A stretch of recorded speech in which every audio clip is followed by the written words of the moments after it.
मेथांबा करण्यासाठी लागणारं साहित्य: कैरी, 2 मोठे चमचे तेल, 1 चमचा मोहरी, पाव चमचा हिंग, 1 चमचा मेथी दाणे, 4 ते 5 सुक्या लाल मिरच्या, अर्धा चमचा हळद, 1 चमचा जिऱ्याची पूड, 2 चमचे लाल तिखट, चवीनुसार मीठ, 1 कप गूळ, अर्धा कप गरम पाणी.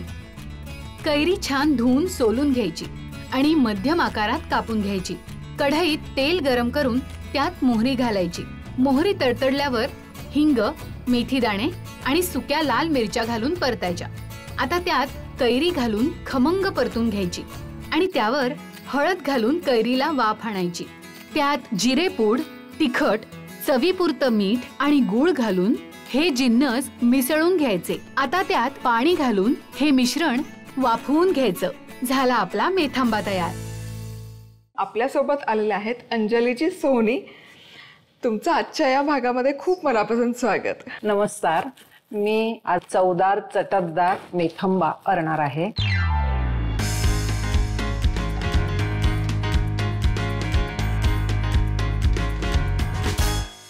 वा, मस्त. आपण चटपटीत मेथांबा बनवत आहोत. तर सगळ्यात आधी काय करू? सगळ्यात आधी कैरी स्वच्छ धुवून घेतलेली आहे मी.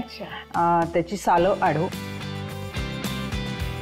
कैरीची साल व्यवस्थित काढून घेतलेलं आहे आणि आता त्याचे फोडी करून घेतोय आपण.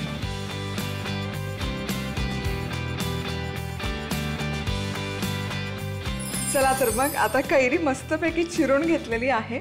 आता पुढे काय करूयात? प्रथम पसरट भांड्यात गॅसवर मंद आचेवर 2 चमचे तेल घालून ते तापवून घ्यावं आणि मोहरी त्याच्यात म्हणजे टाकून ती तडतडल्यावर हिंग आणि मेथीचे दाणे टाकावेत आणि मग नंतर लाल मिरच्या.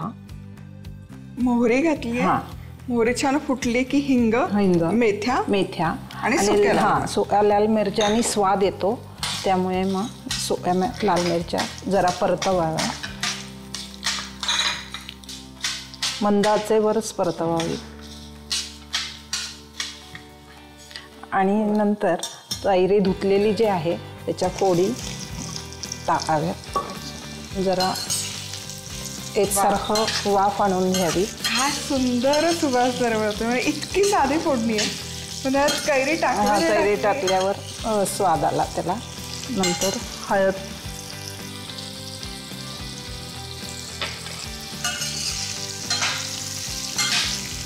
आता 3-4 मिनिटं वाफ आणावी. आधी तेलावर छान खमंग परतून घेतली. आता 2-3 वाफा झालेल्या आहेत तरी एकदा ढवळून मऊ कैरी झाली का त्या दृष्टीने टोकदार चमच्याने किंवा टोकदार सुरीने एकदा टोचून पाहावं. म्हणजे आपल्याला समजतं की मऊ झाली की नाही. हलकीशी थोडी व्हायला. परत 2-3 वाफा आणल्या की शिजेल. आता मी जिरेपूड घालते, तिखट घालते,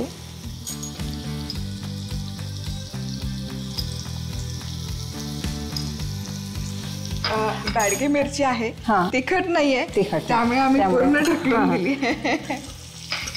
मग एकदा परत 2-3 मिनिटं मी एकसारखी घेते परतून आणि मग चवीपुरतं मीठ घालायचं आणि गूळ घालायचा. वा, काय दिसतंय भारी. आणि आता मी गूळ घालते. गूळ घातला की कोमट पाणी घालून तेवढा 3-4 मिनिटं तेवढा लागेल. कैरी आंबट असते त्यामुळे 1 कपभर गूळ घेतला आणि कैरी वजनाला साधारण 300 ग्रॅम होती.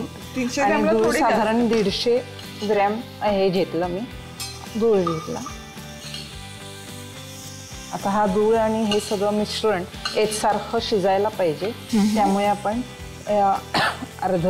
अर्ध भांड कोमट पाणी घालायचं. म्हणजे त्याला रसही सुटतो आणि चवीलाही ते चविष्ट सुंदर वाटतं. आता ह्याला 2-4 वाफा आणल्या की मेथांबा तयार. मस्त सुंदर दिसतंय.